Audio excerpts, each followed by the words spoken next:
जय हिंद साथियों, स्वागत है आप सभी का आपके अपने यूट्यूब चैनल MS इंग्लिश में। गाइस, आज हम डिस्कस करेंगे सीटेट दिसंबर 2024 के लिए SST का एक महत्वपूर्ण सेशन, जिसमें हमने संपूर्ण NCERT का निचोड़ लिया है। और इस प्रश्न में हम SST के 60 में 60 अंक पक्के करेंगे, क्योंकि इस प्रश्न को देखने के बाद, इस वीडियो को देखने के बाद आप सीटेट 100% क्रैक करेंगे, क्योंकि हमने SST के प्रीवियस प्रश्न लिए हैं और प्रीवियस प्रश्न की हमारी सीरीज बहुत पहले से चल रही है। इसके हमने पहले भी 8-10 वीडियो बना चुके हैं। ये हमारा आज का अगला वीडियो है। इस वीडियो को अंत तक देखें। हमने SST की प्लेलिस्ट जब से सीरीज शुरू की है, तो उसमें एक एक प्रश्न को हमने प्रीवियस प्रश्न के पेपर से लिया गया है। तो दोस्तों, वीडियो को अंत तक देखना। ये वीडियो आप सभी के लिए बहुत ही हेल्पफुल होने वाला है। पेपर 2 के प्रत्येक वर्ष आने वाले 2011 से लेकर 2024 तक जो भी हमारे प्रीवियस क्वेश्चन आए हैं SST के, उन सभी प्रश्नों को हमने डिस्कस कर लिया है इस वीडियो में। दोस्तों, आइए वीडियो को शुरू करते हैं और समझते हैं। देखिए, SST की हमने प्लेलिस्ट भी बना रखी है, उस प्लेलिस्ट को जाकर देखें। आप सभी के लिए सीटेट क्रैक करने में बहुत ज़्यादा हेल्प मिलेगी। दोस्तों, आइए वीडियो को शुरू करते हैं और समझते हैं। देखिए, आज का हमारा पहला प्रश्न है। देखिए, यहाँ पर प्रश्न को PDF बनाते वक्त क्या है, अलग अलग हो गया। पहले 3 नंबर आ गया, फिर अगला आएगा। तो देखिए, इससे कोई मिस्टेक नहीं है। हमारा क्या है, प्रश्न को वाइज प्रश्न देखेंगे। देखिए, उल्लिखित 3 प्रमुख स्थलों रूप में कौन से हैं। देखिए, उल्लिखित 3 प्रमुख स्थल रूप कौन से हैं, यानी स्थल रूप का मतलब होता है ज़मीनी स्तर। क्या होता है, ज़मीनी स्तर। यहाँ पर कौन से हैं 3 स्थल रूप, कौन से हैं जिनके स्थल होते हैं। देखिए, पर्वत, पठार और रेगिस्तान पहले ऑप्शन में दिया है। पर्वत, पठार और मैदान, पहाड़ियाँ, घाटियाँ और मैदान, पठार, रेगिस्तान और घाटियाँ। तो देखिए, यहाँ पर समझेंगे प्रश्न को। यहाँ पर प्रश्न में पूछा है कि उल्लिखित 3 प्रमुख स्थल रूप, यानी स्थल का मतलब होता है ज़मीनी स्तर। क्या होता है, स्थल का मतलब ज़मीनी स्तर होता है। तो देखिए, यहाँ पर समझेंगे पर्वत, पठार और रेगिस्तान। अब देखिए, यहाँ पर क्या होगा, ज़मीनी स्तर, यहाँ पर रेगिस्तान आ गया। तो देखिए, यहाँ पर स्थल रूप का मतलब होता है मैदान। क्या होता है, मैदान होता है। तो इसलिए इसका दूसरा ऑप्शन बिल्कुल राइट आंसर होएगा, पर्वत, पठार और मैदान। तो देखिए, हमारा दूसरा प्रश्न यहाँ पर बिल्कुल राइट आंसर हो जाएगा। अगला देखेंगे। अगला हमारा प्रश्न है, वन अधिकार कानून 2006 अपने शीर्षक में कौन सी श्रेणी के अधिकारों को स्वीकारता है। तो देखिए, 2006 में जो कानून बना था, वो कौन सी श्रेणी के अधिकारों को स्वीकारता है। तो अति पिछड़ी जातियाँ, अनुसूचित जनजातियाँ, अनुसूचित जातियाँ या आर्थिक रूप से पिछड़े वर्ग। तो देखिए, वन अधिकार कानून 2006 जो बना था, वो अपने शीर्षक में कौन सी श्रेणी के अधिकार को स्वीकारता था। वो स्वीकारता था अनुसूचित जातियों के, अनुसूचित जातियों यानी SC शेड्यूल के, शेड्यूल कास्ट के लोगों को ये स्वीकारता था। तो ऑप्शन सी यहाँ पर बिल्कुल राइट आंसर हो जाएगा। अगला देखिए, अगला हमारा प्रश्न है कि हिंदू उत्तराधिकारी संशोधन अधिनियम 2005 मृतक पिता की संपत्ति में समान अधिकार प्रदान करता है। देखिए, ये संविधान का प्रश्न है। किसका प्रश्न है, ये संविधान का दिया हुआ प्रश्न है। ये संविधान में सारे कानून दिए गए हैं, उनको जाकर आप पढ़ेंगे तो आपको समझ आएगा। तो देखिए, समझते हैं इसमें कि 2005 में जो हमारा कानून बना था, संविधान में जो संशोधन हुआ था, उसमें संपत्ति का अधिकार किसको प्रदान किया गया था, उसको समझेंगे। देखिए, ऑप्शन ए हमारा है पत्नी, पुत्र पुत्रों या पुत्र पुत्रियों के लिए, या फिर पत्नी, पुत्र पुत्रों या फिर भाइयों के लिए, पत्नी, पुत्र पुत्रियों तथा बहन बहनों के लिए, या फिर पुत्र पुत्रियाँ, पुत्र पुत्रों या फिर भाई भाइयों के लिए। अब यहाँ पर समझेंगे, ये सभी रिश्तेदारों का नाम दिया गया है यहाँ पर। तो सबसे पहले बात करेंगे यहाँ पर पत्नी, पुत्रों और पुत्रियों के लिए।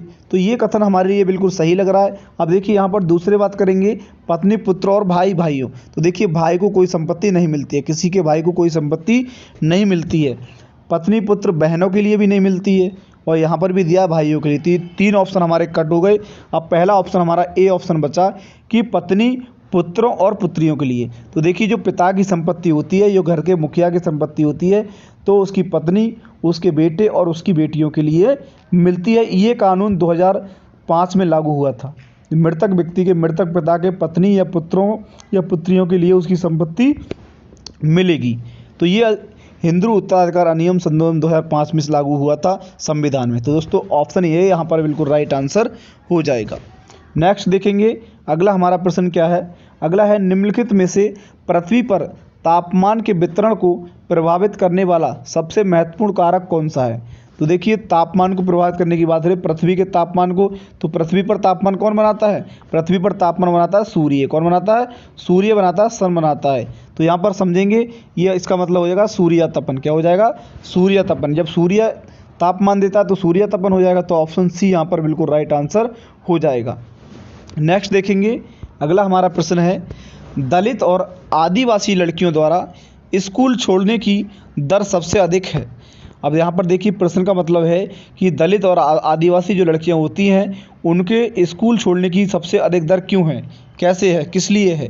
तो यहाँ पर समझेंगे इसका जो राइट आंसर होगा वो हमारा होगा गरीबी और सामाजिक भेदभाव के कारण। यानी गरीबी भी है और समाज में बहुत सारे लोग क्या करते हैं, भेदभाव करते हैं, इसलिए दलित और आदिवासी की लड़कियाँ स्कूल छोड़ने पर क्या हो जाती हैं, मजबूर हो जाती हैं और उनकी अधिकतर दर बढ़ती चली जा रही है। तो ऑप्शन डी यहाँ पर बिल्कुल राइट आंसर हो जाएगा।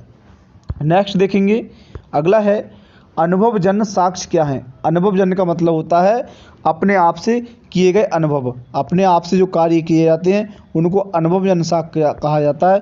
तो उसका जो राइट आंसर होगा वो होगा इंद्रियों के माध्यम से वास्तविक दुनिया में एकत्रित आंकड़े। यानी जो अपने इंद्रियों के माध्यम से किए गए आंकड़े हैं उनको क्या कहा जाता है, अनुभवजन्य साक्ष्य कहा जाता है। तो ऑप्शन पहला यहाँ पर बिल्कुल राइट आंसर हो जाएगा। नेक्स्ट देखेंगे अगला प्रश्न, अगला हमारा प्रश्न है कि प्राकृतिक वनस्पति और वन्य जीवन विषय वस्तु से छात्रों को परिचित कराने के लिए सर्वोत्तम शैक्षणिक विधि क्या होगी।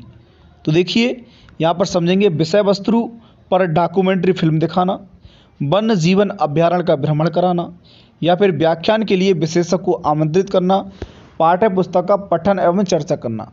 तो देखिए प्राकृतिक वनस्पति और वन्य जीवन को समझने के लिए यहाँ पर पठन और चर्चा करना, ये बात भी पाठ्य पुस्तक को, ये बात गलत हो जाएगी। व्याख्यान के लिए विशेषज्ञ को आमंत्रित करना, ये बात भी गलत है। यहाँ पर क्या वन्य जीवन अभ्यारण्य का भ्रमण कराना या फिर विषय वस्तु का डॉक्यूमेंट्री फिल्म दिखाना। फिल्म दिखाने से बच्चा नहीं सीख पाएगा। तो यहाँ पर राइट आंसर हमारा हो जाएगा दूसरा ऑप्शन, वन्य जीवन अभ्यारण्य का क्या कराना, भ्रमण कराना। तो ऑप्शन यहाँ पर हो जाएगा दूसरा बिल्कुल राइट आंसर हो जाएगा। अगला देखेंगे, अगला हमारा प्रश्न क्या है, अगला प्रश्न है, प्रश्न को समझने से पहले जो भी स्टूडेंट विद्यार्थी हमारे चैनल पर पहली बार आए हों तो चैनल को सब्सक्राइब कर देना, वीडियो को लाइक कर देना और सभी दोस्तों के लिए शेयर कर देना, क्योंकि हमारी सीटेट की परीक्षा 14 दिसंबर को होने वाली है। 14 दिसंबर को कब होने वाली है, 14 दिसंबर को होने वाली है। और हमारा आज हो गया 5 दिसंबर, हमारे पास ओनली बचे हमारे 10 दिन। कितने दिन बचे हैं, 9 दिन परीक्षा के लिए बचे हैं। तो अच्छे से तैयारी कर लें, प्रीवियस ईयर क्वेश्चन को ज़्यादा से ज़्यादा देखें।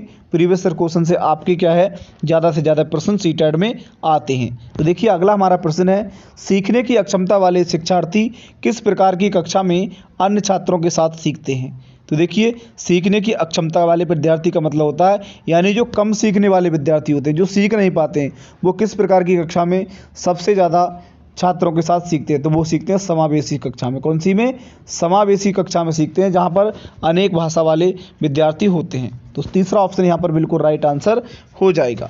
नेक्स्ट देखेंगे, अगला हमारा है कारखाने के विषय में पढ़ाने के लिए सबसे उपयोगी विधि होगी एक कहानी सुनाना, किसी विशेषज्ञ को निमंत्रित करना, या फिर किसी औद्योगिक कारखाने की यात्रा आयोजित करना, या डॉक्यूमेंट्री फिल्म दिखाना। तो राइट आंसर यहाँ पर होगा तीसरा ऑप्शन, किसी औद्योगिक कारखाने की यात्रा आयोजित कराना, या फिर इसका राइट आंसर हो जाएगा तीसरे ऑप्शन का। नेक्स्ट देखेंगे, अगला हमारा प्रश्न होगा ग्लोब को 2 बराबर भागों में बांटने के लिए खींची गई काल्पनिक रेखा को डैश में क्या कहा जाता है। तो देखिए ग्लोब हमारा जो होता है, पृथ्वी का जो आकार होता है, ग्लोब से समझते हैं उसको। ग्लोब को 2 बराबर भागों में बांटेंगे तो उसके द्वारा जो खींची गई काल्पनिक रेखा होगी वो उसको क्या कहा जाता है। तो उसको कहा जाता है विषुवत रेखा। क्या कहा जाता है, विषुवत रेखा कहा जाता है। ऐसे देखिए इस प्रकार की गोल पृथ्वी होती है, उसमें जो बीच में जो हमारी रेखा होती है उसको कहा जाता है विषुवत रेखा। इसको भूमध्य रेखा भी कहते हैं। और यहाँ पर एक हमारी मकर रेखा होती है ऊपर, और एक होती है कर्क रेखा नीचे साइड होती है। तो इसको क्या, बीच वाली जो रेखा होती है उसको विषुवत रेखा या फिर भूमध्य रेखा भी कहा जाता है। तो राइट आंसर हमारा ऑप्शन ए हो जाएगा। भूमध्य, विषुवत रेखा की जगह भूमध्य रेखा भी लिखा हुआ आ सकता है, तो आप राइट आंसर मानना भूमध्य रेखा। तो पहला ऑप्शन यहाँ पर बिल्कुल राइट आंसर हो जाएगा। नेक्स्ट हमारा है कानपुर के किस शासक ने खुद को पेशवा कहा। तो देखिए कानपुर के किस शासक ने कहा था खुद को पेशवा, ये कहा था नाना साहिब ने। ऑप्शन ए यहाँ पर बिल्कुल राइट आंसर हो जाएगा, नाना साहिब।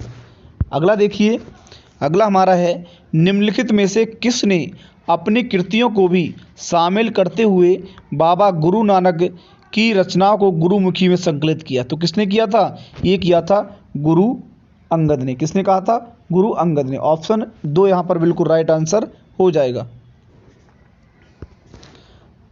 सॉरी, यहाँ पर राइट आंसर होगा गुरु अर्जन। क्या हो जाएगा, गुरु अर्जन। दूसरा ऑप्शन गलत है, यहाँ पर राइट आंसर हो जाएगा गुरु अर्जन ने। अगला देखिए, अगला हमारा है पृथ्वी की सतह से शुरू कर वायुमंडल की परतों के सही क्रम का चयन कीजिए। तो देखिए पृथ्वी की सतह से शुरू करेंगे वायुमंडल की परतों को, तो सबसे पहले पृथ्वी से शुरू होंगे तो सबसे पहले क्या आएगा, हमारा क्षोभ मंडल आएगा। क्या आएगा, सबसे पहले क्षोभ मंडल आएगा। तो सबसे पहले दिया गया इसमें दूसरे ऑप्शन में क्षोभ मंडल, तो यही हमारा राइट आंसर हो जाएगा। क्षोभ मंडल पहला नंबर, फिर समताप मंडल, मध्य मंडल, बाह्य वायुमंडल और बहिर्मंडल। ये हमारी 5 परतें होती हैं वायुमंडल की। तो सबसे पहले हमारा आता है क्षोभ मंडल, तो दूसरे ऑप्शन में सबसे पहले क्षोभ मंडल दिया गया है, तो यही हमारा राइट आंसर हो जाएगा दूसरा ऑप्शन, क्योंकि पहला नंबर पर क्षोभ मंडल दिया गया इसी में, तो यही दूसरा हमारा ऑप्शन राइट आंसर हो जाएगा। नेक्स्ट हमारा प्रश्न है, देखिए भारतीय संविधान की व्याख्या का अंतिम अर्थ निर्णायक किसे माना जाता है। देखिए अंतिम अर्थ निर्णायक का मतलब होता है अंतिम फैसला करने वाला। अंतिम फैसला करने वाला किसे कहा जाता है भारतीय संविधान की व्याख्या के अनुसार, तो किसको कहा जाता है, न्यायपालिका को। तीसरा ऑप्शन यहाँ पर बिल्कुल राइट आंसर हो जाएगा, न्यायपालिका। अगला देखेंगे, अगला प्रश्न क्या है, 18वीं शताब्दी के अंतिम चरण में बम्बई, मद्रास और बंगाल प्रेसिडेंसियों का विकास ईस्ट इंडिया कंपनी के किन व्यापारिक केंद्रों से शुरू हुआ था। तो देखिए वो किससे हुआ था, वो हुआ था सूरत, मद्रास और कलकत्ता से। सूरत, मद्रास और कलकत्ता से शुरू हुआ था। तो ऑप्शन पहला यहाँ पर बिल्कुल राइट आंसर हो जाएगा। देखिए सूरत में क्या, सूरत कहाँ पर है, गुजरात में। सूरत कहाँ पर है, गुजरात में हुआ था। कारखाने की यहाँ पर बात, व्यापारिक केंद्रों का मतलब होता है कारखाने की। तो गुजरात से शुरू हुआ था, गुजरात होता है सूरत में। तो सूरत में सबसे पहले किसका, कपड़े का व्यापार शुरू हुआ था, कपड़ा, सूती कपड़ों का। तो सबसे पहले मद्रास, सूरत और कलकत्ता में शुरू हुआ था। तो ऑप्शन ए यहाँ पर बिल्कुल राइट आंसर हो जाएगा। अगला देखिए, निम्नलिखित में से किसने कुरान की आयतों की पुनर्व्याख्या करके कहा कि महिलाओं को भी शिक्षा का अधिकार मिलना चाहिए। ये किसने कहा था, ये कहा था हमारी मुमताज़ अली ने। किसने कहा था, मुमताज़ अली ने कहा था। ऑप्शन 2 यहाँ पर बिल्कुल राइट आंसर हो जाएगा। अगला देखिए, अगला है निम्नलिखित में से कौन से पुरापाषाण स्थल में चूना पत्थर से बने औजार मिले थे। तो किस में मिले थे, वो हुंसगी में मिले थे। किस में मिले थे, हुंसगी में मिले थे। ऑप्शन 4 यहाँ पर बिल्कुल राइट आंसर हो जाएगा। अगला देखिए, अगला प्रश्न है 1997 यानी 1997 में भारतीय उच्चतम न्यायालय ने विशाखा निर्देश की रचना महिलाओं को डैश में दिया गया यौन उत्पीड़न से बचाने के लिए की। कहाँ पर की थी, कहाँ पर की थी, कार्यस्थलों पर। ऑप्शन 2 यहाँ पर बिल्कुल राइट आंसर हो जाएगा। कार्यस्थलों पर यौन उत्पीड़न से बचाने के लिए की थी 1997 में।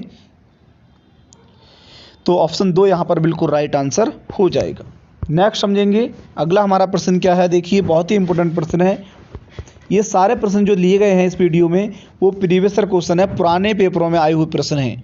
निम्नलिखित में से यातायात का कौन सा साधन अधिक दूरी में भारी और बड़े आकार वाले सामानों को ढोने के लिए सबसे सस्ता मार्ग होगा।